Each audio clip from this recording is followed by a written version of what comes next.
Salam, bugünkü izahımızda quru nəzəriyyələrdən çox uzağa gedəcəyik. Əslində, sizə iki fərqli pəncərədən baxmağı vəd edirəm. Əvvəlcə, təcrübəli bir psixoloq kimi otağa daxil olub, uşaqların beyninin necə işlədiyini, dünyanı necə qavradıqlarını dərindən analiz edəcəyik. Sonra isə psixoloq eyləyimizi çıxarıb, peşəkar bir miq metodisti kimi bu məlumatları imtahanda necə silah kimi istifadə edəcəyimizi öyrənəcəyik. Yaxşı, hazırsınızsa, gəlin başlayaq. Qısaca bugün nələrdən danışacağımıza baxaq. İlk olaraq psixoloji tiplərin dərinliyinə enəcəyik, qavrama və qərar vermə funksiyalarını öyrənəcəyik, ardınca ekstravert və introvertləri müzakirə edib, dərhal miq imtahanı üçün xüsusi strategiyalara keçəcəyik və sonda real sınaq suallarını birlikdə təhlil edəcəyik. Gedək. Beləliklə, birinci hissə.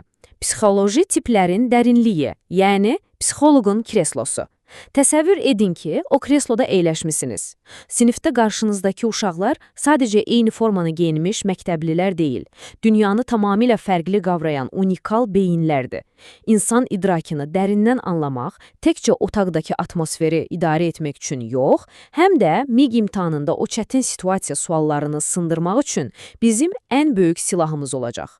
Baxın, Carl Jung insan zehninin memarlığını çox sadə, amma mükəmməl şəkildə iki yerə bölür. Birincisi qavramadır, yəni ətraf dünyadan informasiyanı necə alırıq. İkincisi isə qərar vermədir, yəni aldığımız bu məlumatı necə emal edib son seçimimizi edirik. Uşaqların bir-birindən fərqlənməsinin tək səbəbi bu xəritədə tamamilə fərqli yollarla addımlamalarıdır. İkinci hissəyə keçirik. Qavrama, duyğu və intuisiya. Yəni, şagirdlər əslində dünyanı necə görürlər? Təbii ki, iki ziddiyyətli yol var. Bəziləri hər şeyi beş duyğu orqanı ilə, real toxunuşla hiss edir, digərləri isə altıncı hisslə, yəni intuisiya vasitəsilə irəliləyir. Bunu ən yaxşı anlamaq üçün kiçik bir nümunəyə baxaq. Təsəvvür edin, pəncərə açıqdır və sinifdə biraz soyuq var. Duyğu yönümlü bir uşaq dərhal reallığı deyəcək. Müəllim, sinif çox soyuqdur. Amma intuitiv uşaq tam başqa dünyadadır. O hərfi mənanı buraxıb ehtimallar axtarmağa başlayacaq. Bəlkə müəllim bizi başqa otağa keçirmək istəyir. Görürsünüzmü? O, quru faktı yox, arxasında yatan gizli mənaları və ehtimalları görür.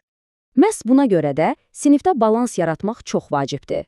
Duyğu tipli şagirdə konkret toxuna biləcəyi faktor lazımdır. O uşaq burada və indi yaşayır. Amma intuitiv şagirdə eyni şeyi versəniz darıxacaq. Ona gələcək abstrakt ideyalar və xəyallar lazımdır. Birinə bu sənət əsərinin rənglərini say deyirsinizsə, o birinə bu rəsmin arxasındakı fəlsəfəni xəyal et deməlisiniz. Tamamilə fərqli yanaşmalar, elə deyilmi? Yaxşı, üçüncü hissə. Qərar vermə, düşünmə və hiss etmə. Məlumatı aldıq və şagirdlər seçimlərini necə edirlər? Onlar hansısa bir problemi həll edərkən nələri ölçüb biçirlər? Məsələn, uşaqlara qrup iş verirsiniz. Fikir vermisinizmi, qrup daxilində qərarlar necə verilir? Uşaqlardan biri deyir ki, bu hissəni qoy ən yaxşı oxuyan eləsən ki, qiymətimiz yüksək olsun. Tam obyektiv, soyuq bir məntiq. Amma digər uşaq dərhal empatiya qurur.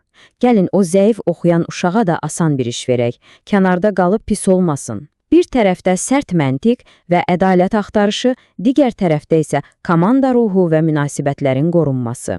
Yəni məsələ sadədir. Düşünmə tipli şagirdlər debatlarda, sərt rəqabətdə özlərini sudakı balıq kimi hiss edirlər. Onların qidası obyektivlikdir. Amma hiss etmə tiplilər əməkdaşlığı sevirlər. Onlar qrupda sülhü qoruyan, hamının hisslərini incitmədən işi irəli aparan əsl komanda oyunçularıdırlar. Dördüncü hissəmiz. Ekstravert və introvert tələbələr, yəni enerjinin axın istiqaməti.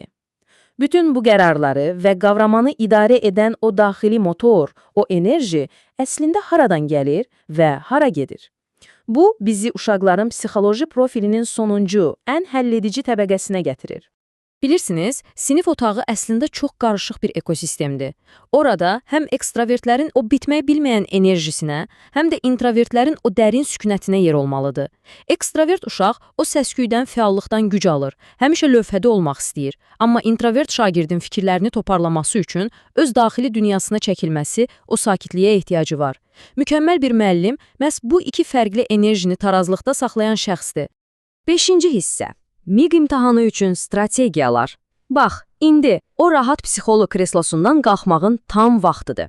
Kostyumumuzu dəyişirik və indi məqsədyönlü, taktiki bir miq metodisti oluruq. İmtahanda heç kim bizdən uzun-uzadı psixoanaliz tələb etməyəcək. Bizə nə lazımdır? Sürət və dəqiqlik. İndi biz bu psixoloji nəzəriyyəni birbaşa imtahan açar sözlərinə çevirəcəyik.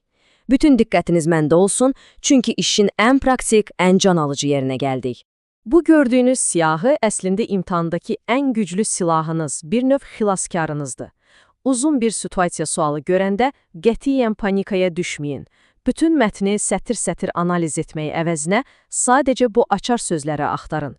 Məsələn, cümlədə məntiqə ardıcıllıq və ya obyektivlik sözü keçir, heç düşünmədən düşünmə tipini işarələyin. Əgər sualda şagird ehtimalları irəli sürür, fərqli yanaşma edir yazılıbsa, bu bir mənalı olaraq intuisiyadır. İnanın mənə, bu sözlər birbaşa qapalı sualın kilidini açır. Keçirik 6-cı ən həyecanlı hissəyə. Sınaq suallarının təhlili, yəni situasiya suallarının parçalanması. Taktikamızı öyrəndik, silahlarımızı götürdük, indi gəlin bu açar söz xəritəsini real döyüş meydanında, yəni əsl mix situasiya suallarında sınaqdan keçirək. Gəlin 7-ci suala birgə baxaq. Bəzi uşaqlar konkret nümunələrdə, bəziləri ehtimallarda faaldır. Müəllim nə etməlidir? Bu tam olaraq klassik bir pedaqoji situasiyadır.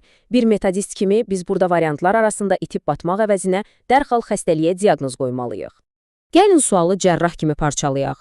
Birinci addım. Konkret nümunələr ifadəsini gördünüzmü? Bu dərhal bizə duyğu tipini verir. Bəs ideya və ehtimallar? Bu isə təbii ki, intuisiyadır. İkinci addım. Pedaqoji qaydamızı xatırlayırıq. Yunga görə mükəmməl mühit hər iki tipin maraqlarının qorunduğu mühitdir. Üçüncü addım isə birbaşa şərhlərə baxmaqdır. C variantında nədir? Həm faktlara, həm də ehtimallara əsaslanan tapşırıqlardan balanslı istifadə olunmalıdır. Tam olaraq budur. Bəssalam. Heç bir diqqət yayındırıcı variant bizi yolumuzdan edə bilməz. Yaxşı, gəlin biraz daha çətinləşdirək. 27-ci suala baxın. Burada bizdən həm enerjinin istiqamətini, həm də qavrama növünü eyni anda tapmaq tələb olunur. Kənardan necə də mürəkkəb, uzun bir sual kimi görünür, eləmi? Amma bizim açar sözlərimizlə bu sual sadəcə bir uşaq oyuncağıdır. Gəlin sistemin necə cildiyinə baxaq. Əvvəlcə enerjini axtarırıq. Az danışır, çox dinləyir, uzun müddət düşünür. Bu, o sükunət axtarışı birbaşa introvertlikdir. Yəni, ekstraverti olan bütün variantları saniyəsində sildik. Sonra qavrama sözlərinə baxırıq. Gələcək nəticələr, fərqli yanaşma. Bayaq nə demişdik? Əgər ehtimal və gələcək varsa, bu reallığı sevməyən intuisiyadır. Və bum!